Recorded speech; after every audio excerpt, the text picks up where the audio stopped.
Hey guys, just wanted to walk you through these new Joy-Cons from Nintendo. I'm a huge Zelda fan, so I got lucky. I managed to get two pair. So I ordered this pair, I unboxed them, I've been using them, and then I have another one I'm using for collecting. I like to collect Zelda stuff, consoles, peripherals, games, all that fun stuff.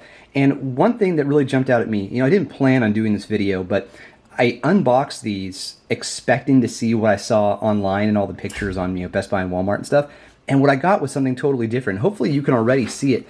The colors on these Joy-Cons absolutely pop. I mean, I wish I knew more about like how to set up my video camera here and the lights so you can really appreciate this and get the most out of it. But this blue is much darker and way more alive and colorful than what you see in the images online. And the same, I'm referring to the official images from Nintendo, by the way. So, and then the same thing is true with this purple. I mean, it's really poppy and colorful. It almost feels like it belongs in a cel-shaded Zelda title, like Skyward Sword is, it seems kind of cel-shaded, and of course Wind Waker totally is. It represents that to me.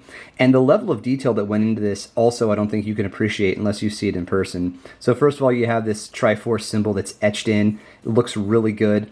This pattern around the analog stick is absolutely gorgeous, and it reminds me of sort of the mechanical nature of some parts and characters in Wind Waker, Skyward Sword, particularly the desert area. Then you have these nice details here between the ABXY buttons. And on the left side, my very favorite thing is this symbol, which is directly out of Skyward Sword, and it's raised. So if you run your finger across it, which I guess you're not going to do unintentionally, but I like to just run my finger across it because it just feels really good, and hopefully that lasts a long time and I don't wear it out.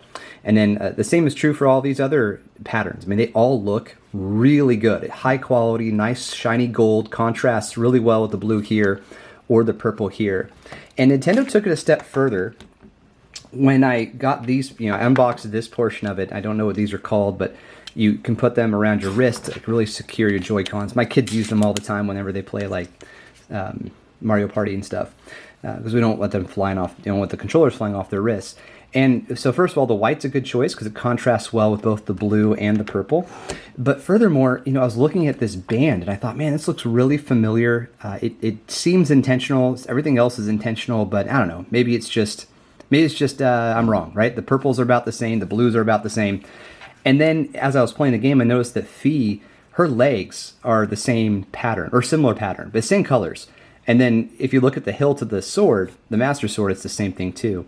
So Nintendo intentionally matched this pattern to the hilt and to other parts of the game as well. And so I thought, yeah, I should double check this. So I Google searched it. I couldn't find anything official from Nintendo saying this is true, but a Reddit user did post some side-by-sides, and I think it's legit. I think that's why they did it. So something else I want to do is just get you some close-up look at these two controllers, these Joy-Cons. I'm not sure if this is really a thing online, if other people have done this, but I think it's worth doing because, again, you can't really appreciate the quality of this unless you get it in person. And I think this video hopefully gives you a closer look at it. And here's that blue Joy-Con. Now, my plans for this, I mentioned I bought two pairs, so one is being used right now for playing. The other pair is being used for collecting, so it's just going to sit boxed in my desk. Boy, this doesn't detach very easily. Well, hey, you get a real-world sense of what this is like. But anyhow, I'm going to use these on my OLED Switch once that finally comes in October. So that's one of the reasons I unboxed this, is I figured it's going to be my pair of Joy-Cons for years and years and years. And yeah, there you go. I mean, I think it just adds a lot of life to the original Switch, this just kind of boring black model. And then if you look at it next to the old Joy-Cons too, I mean, I never thought the Joy-Cons were boring.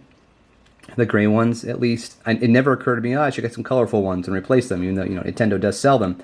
I always just thought like, it's fine. It's kind of a Nintendo gray. But man, now that I have this together and I can put it side by side, these are so boring, right? This is the way to go. So anyway, I hope you found this helpful. I'll be hanging on to these, of course. So if you have questions, just let me know. Huge mad props to Nintendo for putting so much effort into this. Zelda deserves this, especially this year. Let's keep it going. Let's get some more remakes, some more HD remakes, some more peripherals. Take my money. Let's go. I need more collectibles for Zelda. Thank you for watching. If you have any questions, let me know, and I'll catch you later. Cheers.